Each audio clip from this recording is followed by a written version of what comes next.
Why, ladies and gentlemen? Why did it happen to my country? At first, it was focused that cyclone was heading to Bangladesh and India.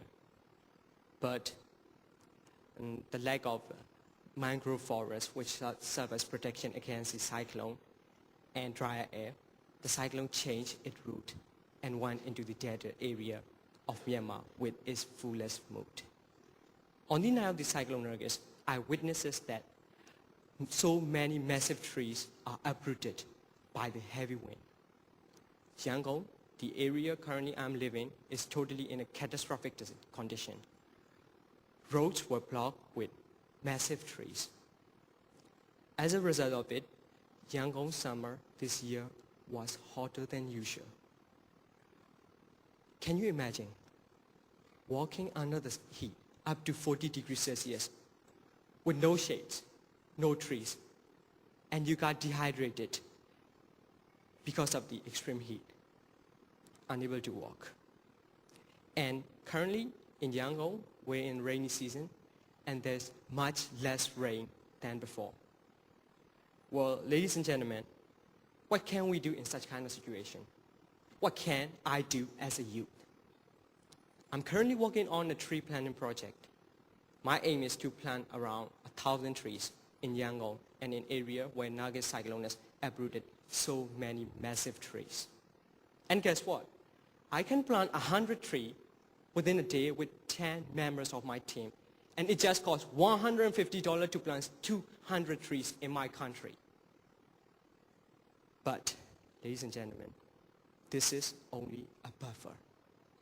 Planting tree will not stop climate change.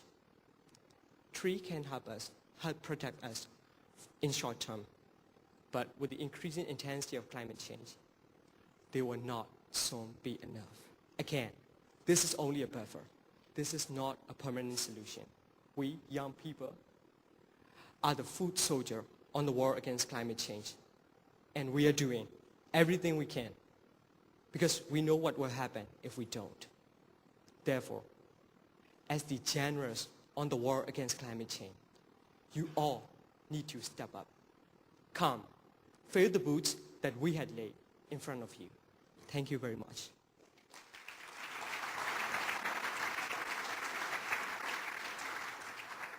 Thank you, Lynn. Bonjour, good afternoon.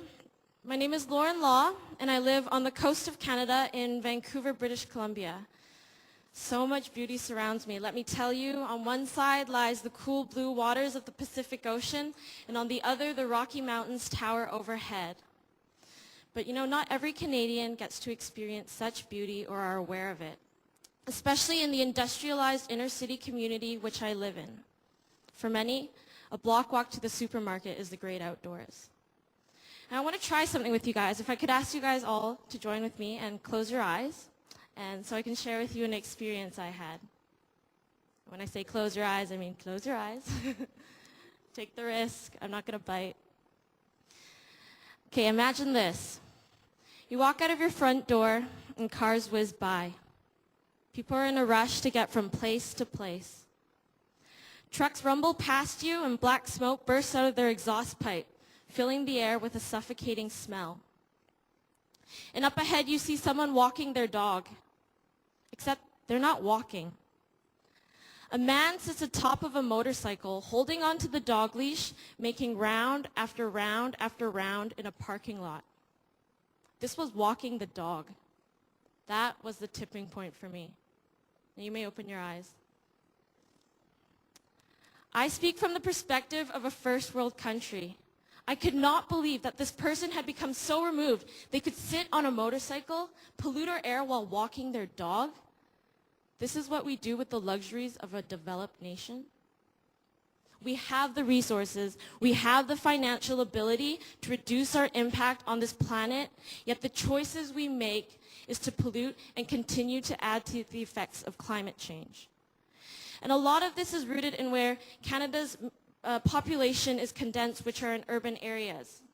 You know, I and my community are only hearing about the human impacts of climate change rather than experiencing it ourselves. We cannot taste saline waters.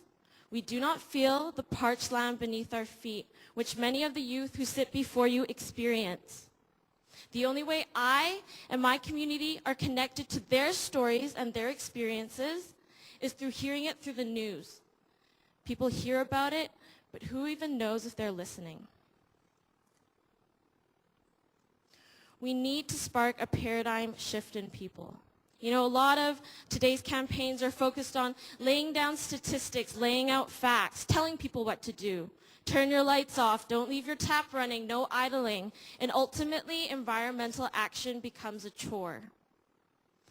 But I and many youth have stepped up to the plate to take action. I started a program called Planet for the Future, which focuses on working with inner city children at a grassroots level. Through arts, crafts, and games, environmental awareness has been raised. And one project I worked on incorporated photography.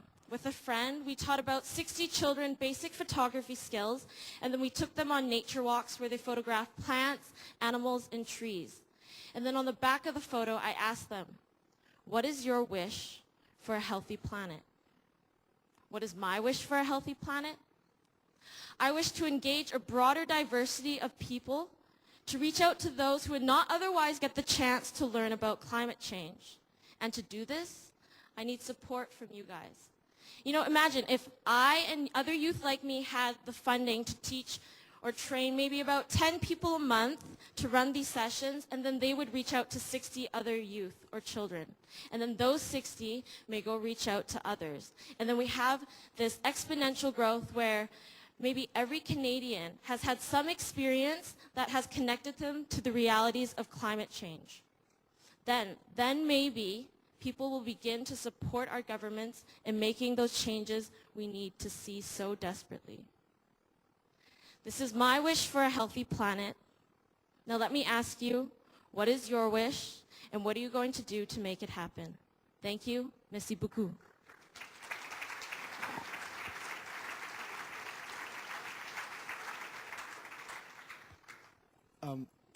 At first glance, when you see us walking down the street without the suit and ties, you'd say, this is a lazy bunch. These are youth which are lazy, which are good for nothing. But for once again in history, the youth are taking a stance. The youth are doing something. The youth is mobile. In my community, I've seen people clear their eyes and saw the reality of climate change. My name is Happy Kambule. I'm from South Africa. I'm a law student at the University of Johannesburg. It is very hard as a campaigner to go up to people and say, you know what, climate change is real. They'll tell you about, no man, we've got other problems which we should address first, But then I always go into one point that we have a problem in South Africa which is of population growth. This problem is caused by a number of factors, but one of them is that we've got people from other countries coming into the country, and it's not because of political instabilities or wars, but rather because of floods, natural disasters, and food shortages in the places of origin. Now, with that and the ignorance which people have in the country about climate change and the use of energy, there's a demand which grows for energy and industry in South Africa. And one thing we should all know is that in developing countries, we use dirty energy, Dirty energy is energy generated by coal. It's stoked in South Africa. We've got a lot of that. Now, all those aspects combined together, South Africa is starting to see signs of climate change. Now, if you have people leaving their countries, coming into a country to seek refuge, and finding the same elements present there, where are they supposed to go? That's one of the questions, because these are climate refugees. They're seeking a place to go. But I'd like to illustrate it with a story of my friend called Moses. Moses comes from Zimbabwe. Moses is a student at the University of Johannesburg. Now, Moses, when he left Zimbabwe, he came to Soweto and settled there, as Soweto is one of has a large residence for varsity students. Now, earlier this year, Soweto had a flooding, and this is the first time ever. Soweto never has floods. Now, the problem is that with Moses, he had left Zimbabwe right before there was the floods. These floods are the same floods which led to the cholera and the malaria outbreak, which we all know of.